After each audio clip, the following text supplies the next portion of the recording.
قەدیمە ئەمە باب و باپیرەکانی یانگۆ جۆتە دار لە چێە قیبلەش لەوەیە جۆتە دارێ سەفینی یانگۆ جۆتە دار لە چێن دەرە قیبلەش لەوەیە جا ئەگەمە بین جۆتە دار تقریبان ئەلێرەیە ئێستا تقریبان پازە سار ئەبیتن زاری دوم کە نۆژەن کراوە بخۆی گچکە بوو مزگەفتە گچکە بوو گەورەیان کرد گەورەتریان کردیە ئەوەی جێگای خۆشحاڵیە ئەم مزگەوتە تاوەکو ئێستاش دەرگای بەڕووی گەشتیار و نوێژخوێنان کراوەتەوە تاوەکو خەڵک نوێژ و عیبادەتی خۆیان تێدا ئەنجام بدەن.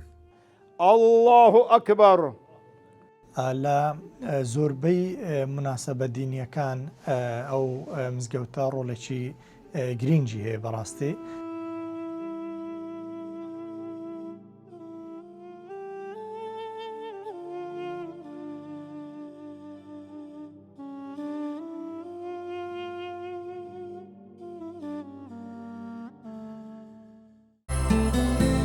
مێژووی مزگەوت لە خاچی کورد سێشەممە کاتژمێرنەوە.